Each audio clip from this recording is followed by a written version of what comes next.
I'm Dr. Anthony Cave, a Stanford and Harvard-trained anesthesiologist and integrative medicine specialist. And I had a patient once crying herself dry here on the table before falling asleep for her surgery. She had experienced complications from a surgery she had months ago that she should never have even had. And now she was back for a corrective surgery to fix what had gone wrong. You see, her doctor was a hammer and she was the nail. And you're going to learn why doctors have this saying about each other and the number one question you need to ask your doctor to hopefully minimize the risk of this happening to you or a loved one. And this is especially important for any of my patients out there who are struggling with chronic pain or mental health conditions, who are even more vulnerable to being presented with interventions that they might not need, or worse, interventions that carry a high risk of complications from being overaggressive.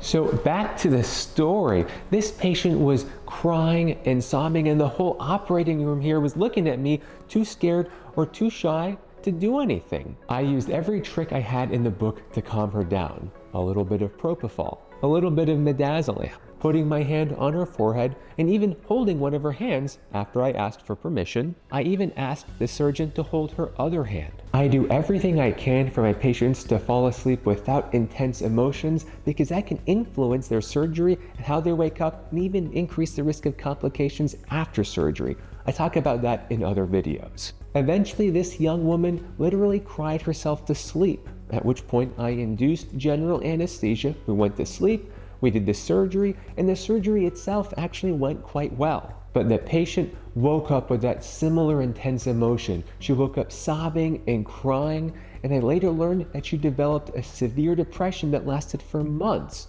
after her surgery was over. What happened to my patient is a cautionary tale for you and is the reason for this number one question that you need to ask your doctor before any type of intervention, especially surgery. If you take nothing else away from this video, please remember this one thing. Ask your doctor, what is the worst thing that can happen if I don't do what you recommend? Then you have to follow up on that answer. I'll explain in just a minute. For example, this young woman had been struggling with abdominal pain for several months from a condition called endometriosis. This is a challenging condition where tissue that ordinarily grows inside your uterus can grow outside your uterus, like in your abdomen, where it can cause chronic pain and even cause infertility. Most patients are managed well with medications like non-steroidal anti-inflammatories like ibuprofen or with hormone treatments, but there are always some patients in whom these medical interventions don't give them enough symptom relief. They may be candidates for surgery, but it comes at the cost of potential complications. This young woman told me that the first surgeon they went to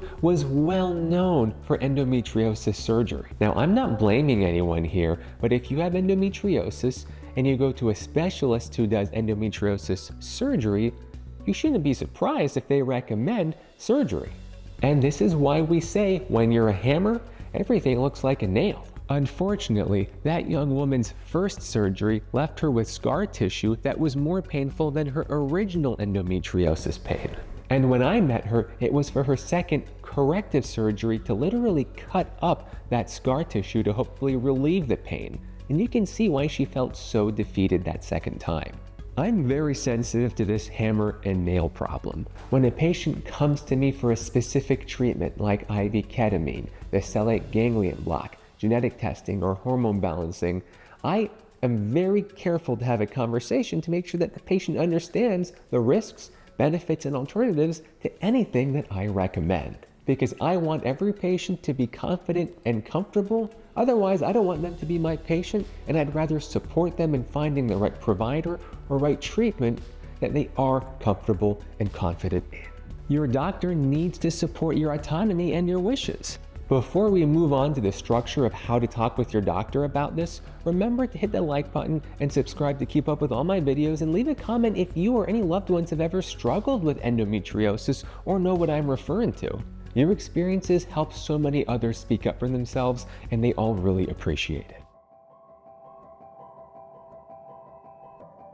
So whenever you're considering a medical intervention, there's always a risk, benefit, and alternative discussion you need to have with your doctor, unless it's a real emergency and there's literally no time or you're unconscious in the emergency room This happens sometimes, but it's pretty rare in the grand scheme of things. Specifically, in the case of surgery, you can now appreciate that there's a risk of scar tissue formation that can lead to chronic pain. It's one reason why we like to hold off on surgery unless we've ruled out every other possible intervention that could be helpful. But it's not just for surgery, it's for any medical procedure or even oral medication. The risks aren't always physical scar tissue, sometimes they're emotional scars. And if you know what I'm talking about, let me know in the comments. The patient doesn't know what the risks, benefits, and alternatives are. It's the doctor's responsibility to brief them and fill them in on everything they need to know to make an informed decision. The internet can help, but it can also scare the daylights out of my patients. Like, have you ever gone on Google and seen 1,000 different complications and just not wanted to even talk to a doctor ever again? But more importantly, I'm really shocked at the number of patients that come to me having had procedures that they never were given a risk-benefit alternative discussion for. So here's what you need to do. If your gut instinct is giving you mixed messages after you hear what your doctor is telling you about a particular recommendation, you need to feel comfortable asking that question about what is the worst thing that could happen if you don't follow through with their recommendation. It doesn't matter if it's a pill or a surgery, you need to ask your doctor what would happen if you don't follow through with that. Then, depending on the answer, you need to feel comfortable getting a second opinion to resolve that discrepancy of why your gut instinct isn't in line with what the doctor's telling you. For example, if a surgeon recommends a surgery to help relieve your pain, and they say that your pain might get worse if you don't do the surgery, and if you have any misgivings, you should go talk to another surgeon and see if they also think that's a reasonable outcome if you don't do the surgery. If they don't share that same concern, you need to reconcile why one surgeon told you one thing and the other surgeon told you something different. Either way, you should not make any immediate decisions unless it's a true emergency. So to summarize, I want you to feel comfortable asking your doctor what would happen if you don't follow the recommendation. I'm not saying to not follow the recommendation, but you should know the rationale for why they're recommending it. And if there's any concerns that you feel deep down, you should feel comfortable sharing that specific concern in a second opinion. For patients struggling with behavioral health or chronic pain conditions, my clinic is in San Francisco. You can visit my website at www.claris-health.com to read more of my medical advocacy information. And if you learned something new, please share with your loved ones, and don't forget to hit that like button and subscribe to keep up with all of my medical advocacy. Remember, you have more power over your health than you've probably ever been told.